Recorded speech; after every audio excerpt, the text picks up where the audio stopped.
뭐냐 도대체. 네. 아침부터 모여가지고 네, 뭐 하는 방송 짓이냐? 켜놓고 지금 뭐 하는 짓이냐. 뭐 하는 짓이냐? 3주 전쯤 됐을 것 같으네요.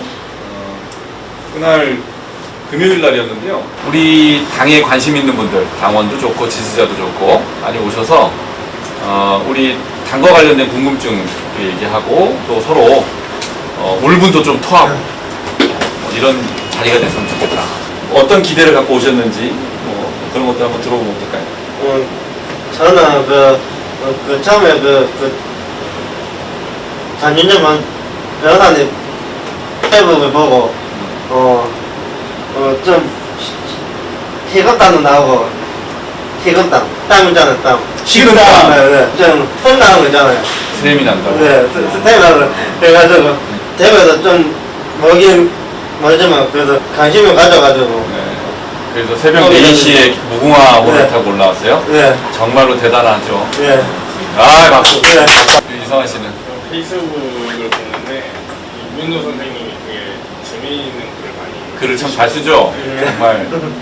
서울에 오시는 게 뭐 그때 뭐 붉은 토크 이렇게 이야기 하시길래 한번 만나보고 싶어서 와야겠다 해서 한번 왔습니다. 한번 왔다고. 고맙습니다. 저는 지금도 동작구에 살고 원래 고향도 부문초등학교 중앙초등학교 나와가지고 원래 관악구 북쪽하고 동작구 이쪽이 원래 고향이어가지고 지역 활동이나 지역 정치, 지역 활동에 좀 관심이 있어가지고 오게 됐어요. 반갑습니다. 네, 반갑습니다. 이름부터. 저는 교수라고 소개시켜 주셨는데 이번학기에 강의하지 않고 있고요. 박혜영이라고 합니다. 강서에서 오셨어요? 네, 강서 의회서인데 또 우리 또 한 분 분당에서 오셨습니다. 저는 이수교는 567번을 타고 많이 왔다 갔다 했었어요. 옛날에. 그런 인연으로. 567. 예, 567. 네, 567. 야, 너 추억의 버스다, 567. 그 추억을 따라서 네. 왔습니다. 예, 이제 뭐 얘기를 한번 해보죠. 여러 가지로 당에 관련된 얘기. 그래서 이 모임은 저는 사실은 저를 비롯해서 좀 젊은 당원들이 좀 많이 왔으면 좋겠다. 하고 싶은 역할은 많이 말씀하게 하도록 장소 제공하고, 그 다음에 여러분들이 우리 당과 관련돼서 만나고 싶은 사람들이나 얘기 듣고 싶은 그런 분들이 있으면 제가 그분들을 여기 잘 모셔오는 그런 하겠다. 어제 우리 당 지지율 갤럽에서 발표했고 남북 정상회담 이후에 그리고 추석 명절쯤 해서 여론조사들이 발표가 됐더라고요. 보셨어요? 그 내용을 한번 제가 정리를 해볼까요? 보면 몇 군데 회사에서 여론조사를 했는데 한국리서치 KBS가 21일, 22일 사이에 하는 것은 한국당이 9%, 우리 바른미래당이 7%, 민주당이 44%, 평화당이 1.7%, 정의당이 11%. 그 다음에 비슷한 기간 동안에 SBS, 칸타코리아. 좀 아까 말씀드린 한국리서치 조사기관 응답률이 14%니까 꽤 신뢰도가 높을 것 같아요. SBS, 칸타코리아는 응답률이 10%짜리인데 한국당이 8.7%, 정의당이 8%, 민주당이 41%, 바른미래당 3.7%, 평화당 0.9%. MBC 코리아 리서치 21일 날 조사했고 응답률 11%인데요. 한국당 지지율은 10.8%, 정의당 10%, 민주당 48% 나왔어요. 미래당 7.3%, 평화당 1.3%. 그 다음에 이제 갤럽은 한국당이 12%, 정의당이 12%. 이렇게 여기 아예 바른미래당 소개가 안 됩니다. 이 정도입니다. 한국당이 10% 내외, 꾸준히. 바른미래당도 한 7% 내외, 이렇게 박스권에 갇혀있는 항상. 왜 그렇다고 보세요? 근데 이게 우리 일반 당원들한테 이게 관심사가 될까요? 정치인들께는 굉장히 민감한 수치인데 일반 당원들 입장에서는 이게 또 자기가 소속된 정당인데 지지율이 이렇게 낮으면 좀 민감하지는 않은 거죠. 창피하거나 열받거나 그러지 않으세요? 그런데 제주에 그게 가장 영향이 있는 게 당이 사고가 있다든가 국회의원이 무슨 일이 이슈가 없어서 네, 터지면은 뭐 지지율이 좀 내려가는 것 같고, 특히 자유한국당 같은 경우에는 전 대표가 만마도 그렇고 김선대 폭행 사건이 있었잖아요. 거기가도 아마 그 두 사람의 만마가 그냥 제 생각에는 그런가 보다 싶어요. 그러니까 이게 억울하지도 않고 우리가 그렇게 잘한다고 생각하지 않기 때문에 우리가 잘하는데 뭐 주변 상황 때문에 이 정도 지지율이다 이렇게 생각하면 정말 억울할 텐데 그렇지는 않고 우리가 내세울 것도 없고 자랑할 만한 것도 없다라고 생각이 들고 입장이 좀 다르게 그 정치인분들 입장에서는 굉장히 민감하겠죠. 이게 지금 이 상태로 가면은 이제 총선도 가망이 없는 거니까 무슨 딴 데로 가야 되나 이런 생각 하시는 거 아닙니까? 아니 뭐 그런 건 아니다. 저는 이제 그런 얘기를 해보고 싶었어요. 이번에 이제 남북 정상회담 있었잖아요. 지금 이제 북미회담이 계속 논의되고 있고 이제 이 정당 대표들이 북한에 갔고 일부지만 이제 우리 바른미래당 대표는 안 가셨고 이것과 이번 지지율 이게 이제 상관관계가 어떻게 되는지 이런 것도 좀 궁금하고 그러면 이렇게 해볼까요? 남북 정상회담에 우리 당 대표가 가지 않은 것 그리고 이제 어저께 그 남북 국회회담에 바른미래당은 참여하겠다라고 결정한 것 이 두 개의 사안을 어떻게 보고 계시는지 저는 참석 안 하셨으면 좋겠습니다. 이번에 그러니까 북한에 안 간 거 잘한 것이고 국회회담도 참여 안 하는 게 좋겠다. 이유는 뭐죠? 이유는 뭐예요? 저는 지난 10년 동안에 핵무기가 북한에서 발사됐을 때 한국 사람들보다 더 빨리 많이 알았던 것 같아요. 제가 미국에서 유학할 때는 지금 제 종편에 뉴스 채널이 있는데 마치 YTN이나 연합뉴스처럼 CNN이나 폭스 이런 뉴스 채널은 하루 종일 24시간 터지면서 방송하는데 북한이 미사일을 쏘는 거에 대해서 하루가 아니라 정말 2, 3일 동안 계속 방송하니까 지금 조카들 지금 어떻게 징집되나 막 이런 식으로 굉장히 공포를 많이 가졌어가지고 마음은 근본적으로 평화 통일을 원하고 있는데 저 같은 국민도 많은 거라고 생각하기 때문에 좀 국민 정서를 고려해서 그러니까 모든 국민을 고려해서 좀 약간 천천히 나가면 어떨까 그러니까 북한에 안 간 건 잘한 것이다. 그리고 남북 국회회담 참여는 하셔야죠. 남북 국회회담이 뭔지 잘 몰랐는데. 국회의담은 지금 여기 한국 살고 있잖아요. 그렇죠. 평양에서 하는 거지 않나요? 설명 좀 해주세요. 남북 평양에서 국회회담이 뭔지. 국회회담은 남한의 국회 그 지도자들과 북한의 최고인민회의의 지도자들이 만나서 그러니까 김정은 그다음에 문재인 요 두 분이 만난 것은 정상회담이고요.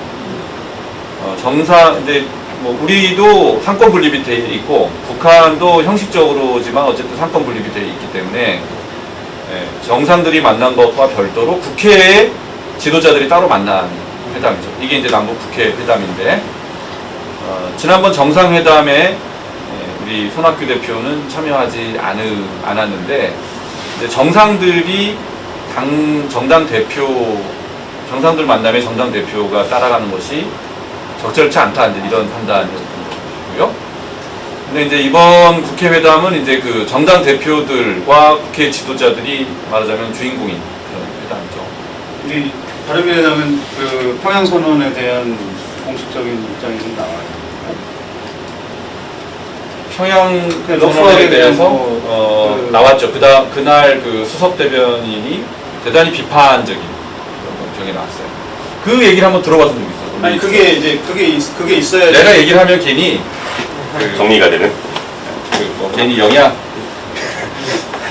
잘 몰라요. 지역표정하게 어떤 건지 알려 주세요. 근데 문제는 잘 아세요? 이 남북 정상회담에 대해서 30대 중반 이상이 가는 생각과 30대 중반에서 20대가 갖고 10대가 갖고 있는 생각이 달라요. 그런 게 궁금해요. 그런 거. 저는 문제는 뒤통수를 조심해야 된다는 얘기가 군대 이제 군대에 갔다 온 남자들은 다 그렇잖아요. 항상 북한 때문에 엿 먹어본 기억이 한 번씩은 다 있죠. 뭐 비상 걸리고. 근데 저도 뭐 그때 말년에 28사단 쪽에 후턴 떨어져가지고 새벽까지 비상 대기하고 다음날 주식도 안 뜨고 이랬던 기억이 나는데 북한은 지금까지 항상 약속을 안 지켜왔기 때문에 이번에 하는 약속을 전적으로 믿는다? 저는 그것도 사실 말이 안 된다고 생각을 하고 제가 좀 대북 문제에 대해서는 좀 상당히 보수적인 편이라서 그거는 좀 감안하실 필요는 있지만 뭐 북한이 진짜로 정말로 변화를 한다고 하면은 그건 뭐 환영할 만한 일이고 우리도 약속을 지켜야 되겠지만 지금까지 그 신용등급이라는 게 괜히 있는 게 아니기 때문에 북한은 이제 신용등급이 상당히 신용불량이다? 네, 신용불량자고 그리고 또 지금 뭐 남북 평화 분위기가 계속 오니까 의회 교류 문제도 의회 교류를 그 민주당에서 추진을 한다고 하길래 저는 그거 자체가 좀 이해가 안 돼요. 그게 이제 최고인민회의죠. 그러니까 그게 사실 의회에 꽂힌 여당과 야당의 싸움이잖아요. 협의, 싸움이고. 정당. 그런데 북한의 의회는 조선노동당하고 관제 야당 3개. 이게 의회입니까? 그게 무슨 정상적인 의회라고 쪼르륵 또 가가지고 또 뭐 교류를 하겠다? 아, 저는 그것도 상당히 참. 별로 실질적이지 않다. 동의합니다. 정상적인 의회라면은 뭐 맞아요. 교류하고 뭐 이럴 수 있는데 거기는 그냥 거수기들이잖아요. 근데 왜 한다고 생각하세요? 저는 이해할 수가 없습니다. 저는 대화와 회담을 하는 게 좋은데 원조는 좀 시간을 두어야 되지 않나요? 원조? 네. 대북 원조?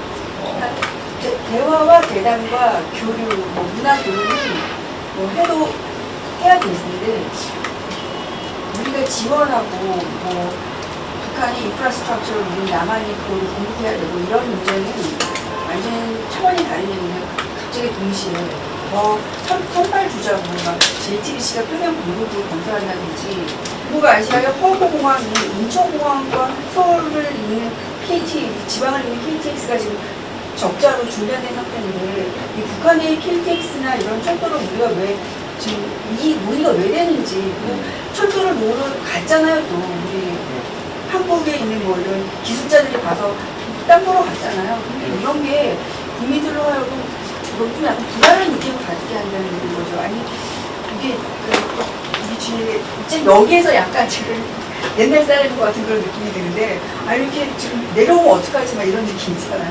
뭐 6.25 겪으셨어요? 뭐 6.25 세대신가요? 안 겪었지만은 철도 내려오면 뭐 철도를 놔주고 뭐 38선으로 교류하고 막 이런 거는 갑자기 쟤는 40대시죠? 그렇죠. 40대? 네. 경부고속도로 타고 오다 보면은 톨게이트쯤에서 서울 톨게이트쯤에서 아시안 하이웨이 간판 보셨어요? 표지판? 아시안 하이웨이. 그게 이제 김대중 대통령 때 아마 설치된 걸로 알고 있는데 아시안 하이웨이 해가지고 그 길을 타고 쭉 가면 이제 북한, 그다음에 중국, 유럽까지 갈 수 있는 도로다라는 상징적인 표시를 그렇게 해놨잖아요. 그거를 보면서 너무 가슴 벅차고 그런 게 있었거든요. 혹시 그런 거 없어요? 그 도로로 북한이 내려올 거를 주로 걱정을 하시고 우리가 글로 이렇게 쭉 갔으면 좋겠다 이런 생각은 안 해보셨어요? 박원순 서울시장이 지난 선거 기간에 서울에서 파리까지 철도 원웨이 그거 광고하신 거 혹시 보셨어요? 광고가 있었거든요. 그러니까 지금 우리 철도라서 뭐 유라시아 거쳐갖고 파리까지 간다 이렇게 나왔는데 북한하고 중국과 동유럽 가는 그 사이에 하나의 국가는 이름을 까먹었는데 그루지아하고 다른 나라가 있어요. 근데 그 나라는 아직 저희 나라랑 수교가 없기 때문에 갈 수가 없는 거예요. 독일을 거쳐가지고 그 노선은 서울에서 평양 거쳐서 중국 거쳐서 왜 이렇게 디테일해? 아니 저는 이제 아니 저 꿈을 좀 꿈꾸면 안 꺼져요? 야 이거 갖고 우리 저 파리까지 갈 수 있나? 뭐 이런데 근데 그루지아 뭐 이런 디테일하시네. 관광적인 입장에서 보면 전혀 가능성이 없다 이거죠. 지금. 가능성 문제는 둘째로 하고 효용 가치에 있어서는 되게 많이 이렇게 얘기가 있죠. 그러니까 물동량이 우리가 그 무역 국가인데 여기서 철도로 유럽까지 가면 배로 가는 것보다 훨씬 더 짧고 돈이 덜 든다. 이런 조사들은 있죠. 배로 가야 되는 물건들이 있잖아요. 등치 크고 그런 것들을 이제 그 철도로 실어 날르면 산업적으로는 굉장히 효과는 있다. 근데 이제 문제는 말씀하신 대로 이제 그 가능성 부분에 대한 문제적인 좀 별개의 일이죠. 뭐를 남북의 비핵화를 둘러싼 남북의 평화 모두 굉장히 어려운 일이죠. 굉장히 어려운 일이죠. 그러니까 이제 이게 뭐가 어려웠냐면 이렇게 얘기 많이 해요. 남북이 주체다. 주권 국가고 남북이 주인이 돼서 남북 문제를 우리 스스로 풀어나가자. 이렇게 얘기하는 사람들이 있잖아요. 근데 뭐 그렇게만 될 수 있으면 얼마나 좋아요. 근데 이야기도 복잡하지 않을 거예요. 둘이만 싸우든지 뭐 하든지 얘기하든지 하면 되니까. 그런데 이게 이제 이 어려운 이유는 이 두 나라 간의 얘기가 잘 된다고 해서 풀릴 수 있는 문제가 아니기 때문에 그런 거죠. 왜냐하면 정전협정의 당사자 자체도 한국은 빠져 있고 북한하고 미국하고 중국 이렇게 당사자죠. 그다음에 비핵화에 관련돼서도 북한은 최근에는 좀 바뀌었지만 그 전에는 한국하고는 비핵화 관련해서는 논의조차 하지 않겠다. 미국하고 우리는 상대하겠다. 북한의 주된 관심사는 미국이잖아요. 근데 이 두 나라 간에는 아주 극도의 불신이 있죠. 아까 유성환 씨 얘기했지만 뭐 미국은 북한은 믿을 수 없는 국가다 이렇게 얘기하고. 근데 마찬가지로 북한도 미국에 대해서 별로 신뢰가 없죠. 근데 이제 그런 상황에서 문재인 대통령이 이 극도의 불신이 있는 이 두 나라를 중재를 하는 역할을 하기 때문에 여러분도 해보셨잖아요.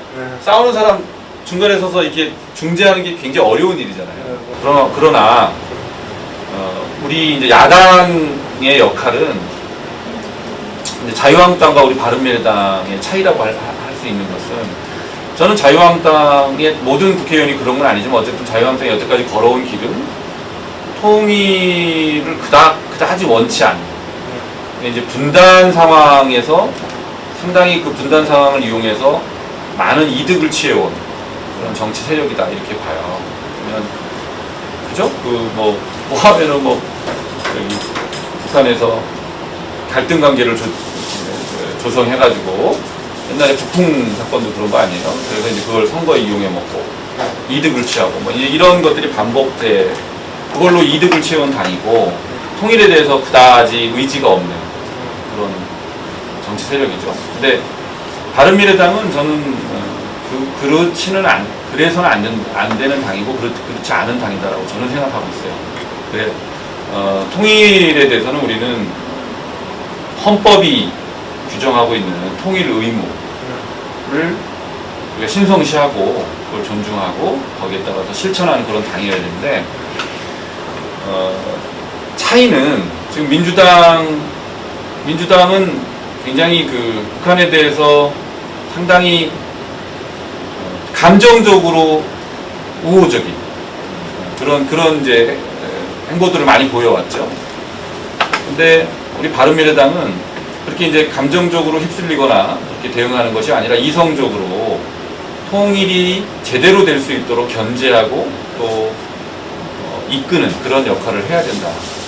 아니요, 저희 김한설 청년당원이 여기 앉으신다. 제가 상석이 여기는 상석이 아니라 말석이야. 어디서 카메라의 정면으로 나오는 자리다. 마이크도 딱. 시청자 의견인데요.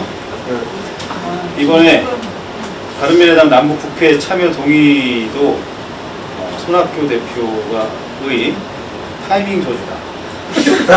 이런 의견입니다. 타이밍 조절한 말은 무슨 뜻이죠?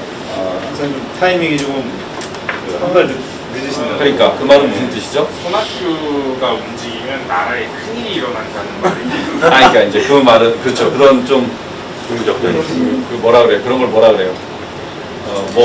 징크스, 그죠? 손학규 징크스가 있죠.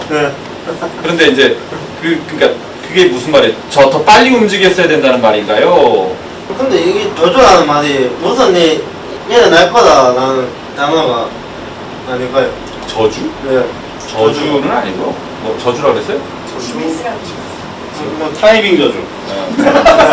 비슷한 말이네. 네, 그러니까. 징크스죠, 징크스. 네. 네, 선 대표가 이제 우리 대표님 너무 보지 말고 방송에서 선 대표가 뭐만 하면 하여튼 그 무슨 일이 터져가지고 네. 선 대표의 그 행보가 언론에서 묻혀버리는. 나중에 아주 대박을 터뜨리실 수도 있습니다. 근데 그거에 대한 논의를 그 의원들이 각각 하는 발언들을 보면 약간 내용에 입사에 잡히냐는 생각이 들고 당원들 자체도 의견이 너무 달라요.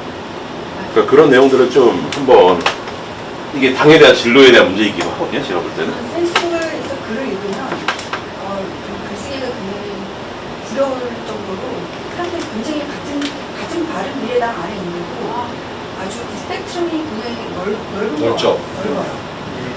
하태경 최고위원님도 좀 약간 속도를 조절해줬으면 하는 그런 바람 이런. 그러니까요. 약간 근데 저가 모든 국민들이 수렴해서 우리가 따라가야지 지지율이 높아지는 거잖아요. 그러니까 어떻게 가야 되는 목표 설정은 있지만 그 목표 설정을 통합통일이라는 목표를 세워놓고 그거를 이행하는 완수의 여러 가지 전략적 그 단계의 많은 시행들에 있어서는 우리 한국의 경제도 좀 고려하고 주민 정서를 이용하면서 고려해서 좀 천천히 했으면. 그러니까 저도 느끼기에 굉장히 이 그 민감하게 이 상황을 바라보시는 분이 많으시더라고요. 그러니까 당원으로서 아니 당원이 아니고 당원으로 우리 당원이신데 우리가 만약에 참석을 하면 무슨 일이 날 것 같아요? 북한에 대한 부신이 높은 거예요. 아니, 그러니까 이쪽은 반대하고 이쪽은 감정적으로 너무나 우호적인 민주당이 있으니까 만약에 우리가 여기에서 캐스팅보트로 어느 쪽으로 손을 들으면은 뭔가 굉장히 급진전될 것 같아가지고 좀 오히려 더 좀 천천히 가자고 얘기를 하고 싶다는 거예요. 통일이나 반통일이는 아닌데 말씀하신 대로 북한 정권에 대한 신뢰가 굉장히 없고 되게 분노 이제 이 평화에 대한 문재인 대통령의 노력에 대해서 굉장히 분노하고 계세요. 문재인 대통령이 미국에 가가지고 문재인 대통령은 국제사회가 화답하라고 그랬고 종전선언도 뭐 했다가 다시 취소하면 된다고 그랬고 결국은 이제 그 비핵화 이전의 경제 제재를 풀어달라고 하는 얘기잖아요. 저는 비핵화가 되려고 하면은 이게 시설이잖아요.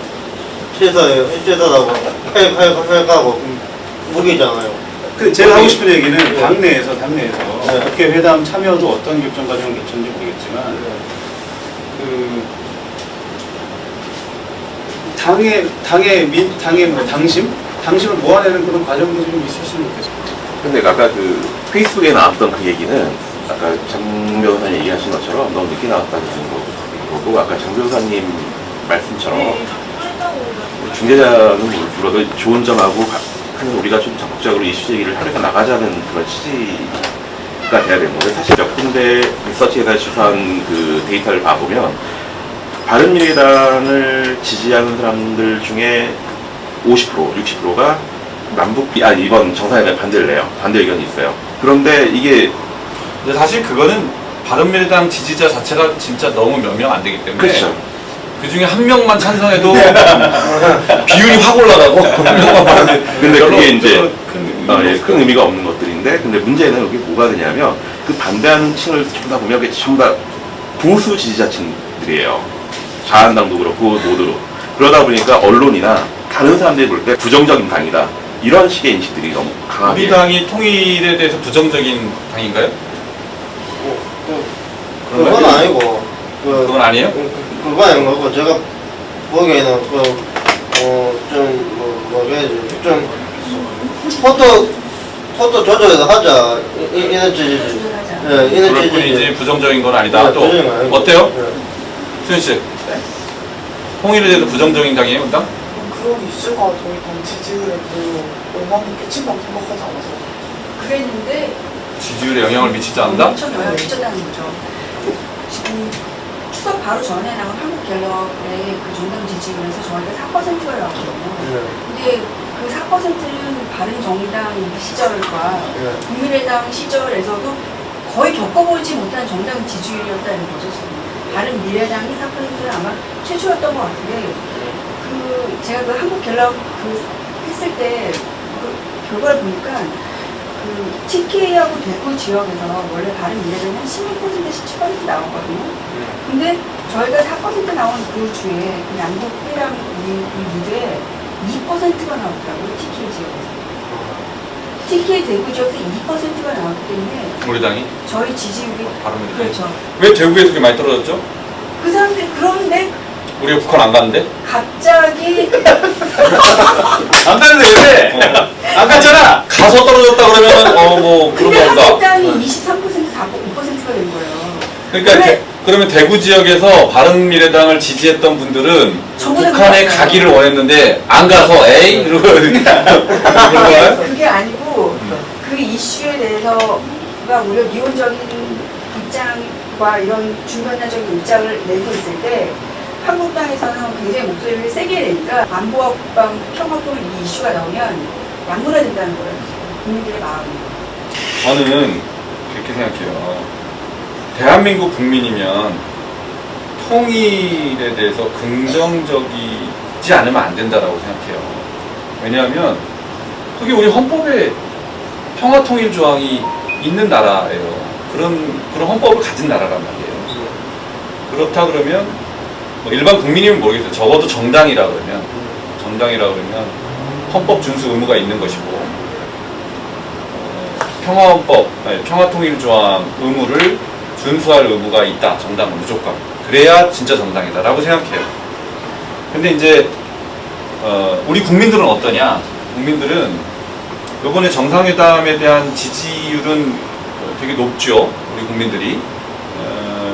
SBS 조사 결과를 보면 우리 정상회담 성과가 있었냐라고 물어보니까 매우 있다가 42%고 다소 있다가 36%예요.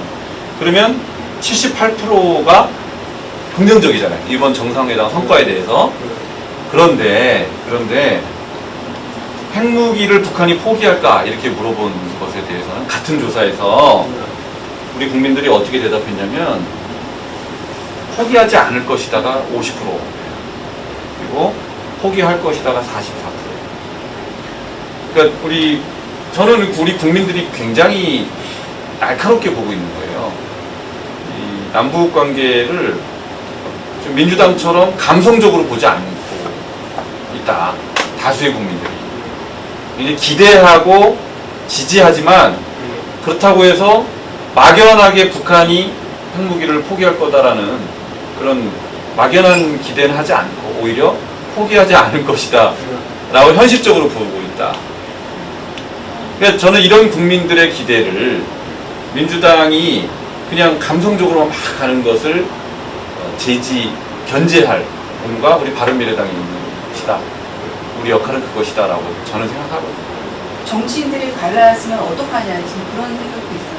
당해. 그러니까 우리 지지자들은 한반도 시대로 가기 위해서 우리가 큰 역할을 해야 된다고 믿고 그렇게 가고 싶지만 총선이라는 1년 반 앞에 남은 이런 또 어떤 미션을 가지고 있는 정치인들이 이렇게 양분되면은 어떻게 하지 우리들은 뭐 그런 느낌이 지금 그게 지금 아까 말씀하신 당 문제 얘기하자고 한 그런 구조가 되는 거예요. 그러니까 지금 우리는 이렇게 가고 싶은데 갈라지면 왜 갈라질까요? 어떤 이로 포인트에서? 가시면 아니면 뭐 어떤 의원이 하트의원이 이런 것도 좋은 거리가 어떻게 하지 되겠죠. 그런 느낌이 있어요. 유승민 대표 생각은 어떨 것 같아요? 모르죠. 여기서 유승민 대표를 제일 잘한다고 생각하는 사람. 저는 유승민 대표님이 죽음의 계보 그런 말씀을 하시고 있잖아요. 내가 가장 마지막에 있더라도 우리 군사를 다 끌고 가겠다고 하셨기 때문에 저는 한국당은 가지 않고 계속 여기에다 우리 끌어주실 거라고 믿고 있어요. 중도연합으로 계속 가실 거라고 생각합니다. 근데 각 언론사들이 언론 모델가 좀 너무 과도한 것 같아요. 언론사들이 예, 과도하다. 여론몰이 예. 좀 동의합니다. 과도한 것 같아요. 우리는 아무 일도 안 하고 이렇게 설레발을 막 하시면서 아니 그러니까 이게 지금 우리를 분열시키고 여당하고 언론들이 결국 판을 뭐 통일과 반통일 이런 식으로 굉장히 나누도록 그 예전의 정치로 돌아가는 그것으로 또 남북 정상 남북 관계를 이용하고 있다는 느낌밖에 안 들어요. 진정성이 많이 있는 거예요. 이제 통일을 우리가 아까도 뭐 북한 채권 얘기도 했는데 저는 북한 채권을 남한 정부가 갚아준다는 것은 상상할 필요도 없어요. 그럴 필요도 없는 것이고. 그러니까 이제 지금 통일이 모르겠어요. 북한이 어느 날 갑자기 붕괴가 돼가지고 급작스러운 통일을 맞게 되면은 모르겠지만 지금은 그런 상황은 아닌 것 같아요. 북한이 어느 정도는 그래도 자체적으로 돌아가고 있잖아요. 제재를 저렇게 받고 있는 상황인데도. 그렇다 그러면 갑작스러운 붕괴가 없다 그러면 지금 김대중 정부 때 했던 그 3단계 통일론 뭐 이런 걸로 하더라도 낮은 단계부터 해서 점차 수위를 높여가는, 그래서 이제 궁극적으로는 하나의 나라가 되지만 그 전에는 서로 두 개의 나라인데 뭐 하나의 체제 뭐 이런 식으로 단계를 거쳐서 가는 건데 그 단계가 얼마나 걸릴지는 아무도 모르는 거거든요. 예전에 그런 말이 있었잖아요. 분단된 시간만큼 걸릴 것이다. 근데 이번에 갔다 온 재벌 그 사장님들, 회장님들, CEO들께서 교류는 하는데 경협은 아직 무리다라고 얘기하셨잖아요. 경협을 지금 할 수는 없죠. 대북 제재가 아직 풀리지 않았기 때문에 그렇게 얘기할 수 있는 단계는 아니고. 이번에 이제 은산분리, 인터넷 뱅킹, 인터넷 전문은행 설립할 때 원래는 이제 은산분리 규정 때문에 산업자본이 4% 이하로만 지분을 가지도록 그렇게 은행법이 규정하고 있는데 이번에 이제 특례법이 통과되면서 인터넷 전문은행에 대해서는 산업자본이 34%까지 지분을 보유할 수 있도록 그렇게 허가가 됐어요. 근데 이제 그 은산분리 문제에 대해서 민주당 안에서 찬성하는 의원들하고 극렬하게 반대하는 의원들이 있어요. 그래서 제가 박영선 의원 어저께 나오셨길래 그랬어요. 같은 당인데 뭐 이렇게 달라요? 이렇게 얘기했어요. 팍 싸줬지. 그랬더니 박영선 의원이 곤혹스러우면서도 이렇게 받아치더라고요. 그게 우리 당의 건강한 증거다. 평화통일에 대해서는 찬성하지만 방법론이 다를 수는 있다라고 생각해요. 근데 그 부분에 있어서 차이를 가지고 우리는 같이 할 수 없는 사이다 라고 본다 그러면 그건 이제 외부에서 우리를 강요하는 시각이라고 저는 생각해요. 너희는 그래, 너희는 그래, 이건 같이 할 수 없는 당인데 같이 하는 거야 라고 우리를 이제 뭐 말하자면 이간질 같은 건데요.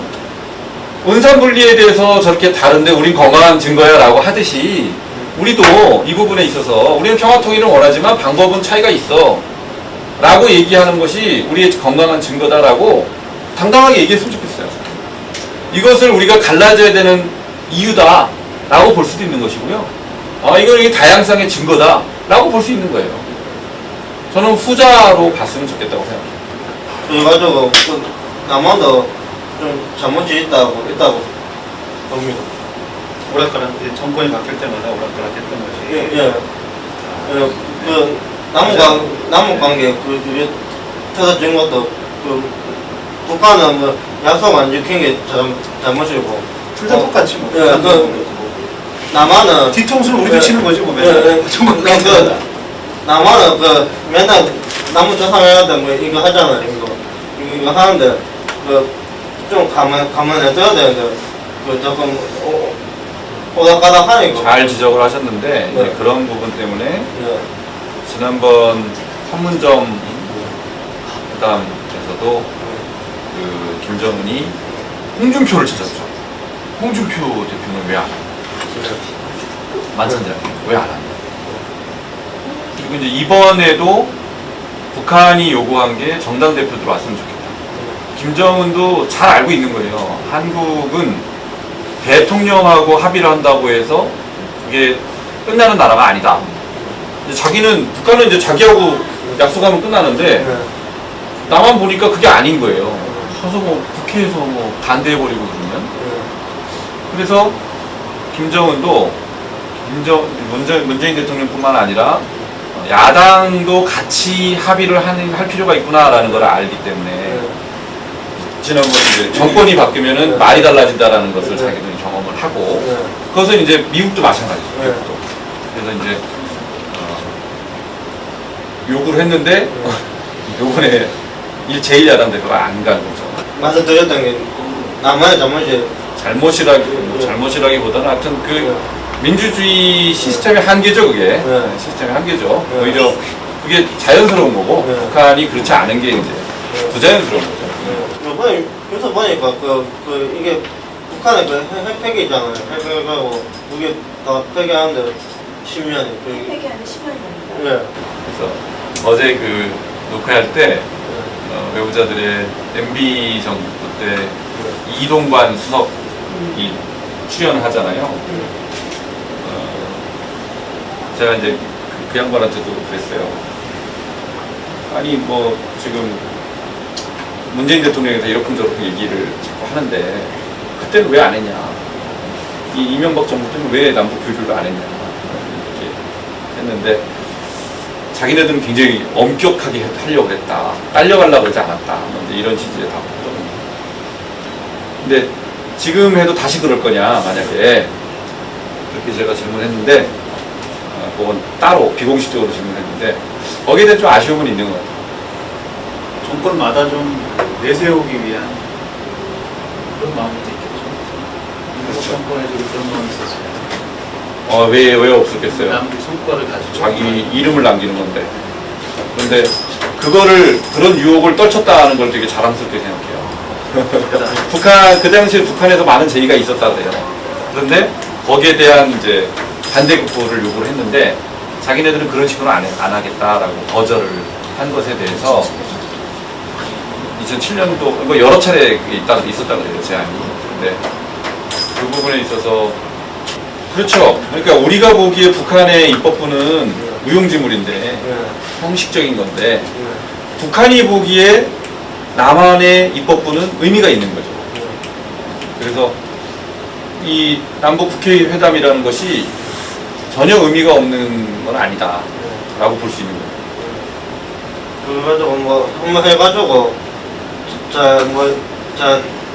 됐든지 안 됐든지 뭐 간에 뭐 일단 뭐 한번 해보고 뭐 이게 뭐 안 맞으면은 안 하는 게 맞다고 생각합니다. 좋습니다. 예, 그 이제 북한 문제는 이 정도 하면 될 것 같은데? 12시 됐는데요. 12시 됐어요. 또 뵙도록 하겠습니다. 감사합니다. 제일 중요한 이슈를 좀 대신해 주시기 부탁드립니다. 네.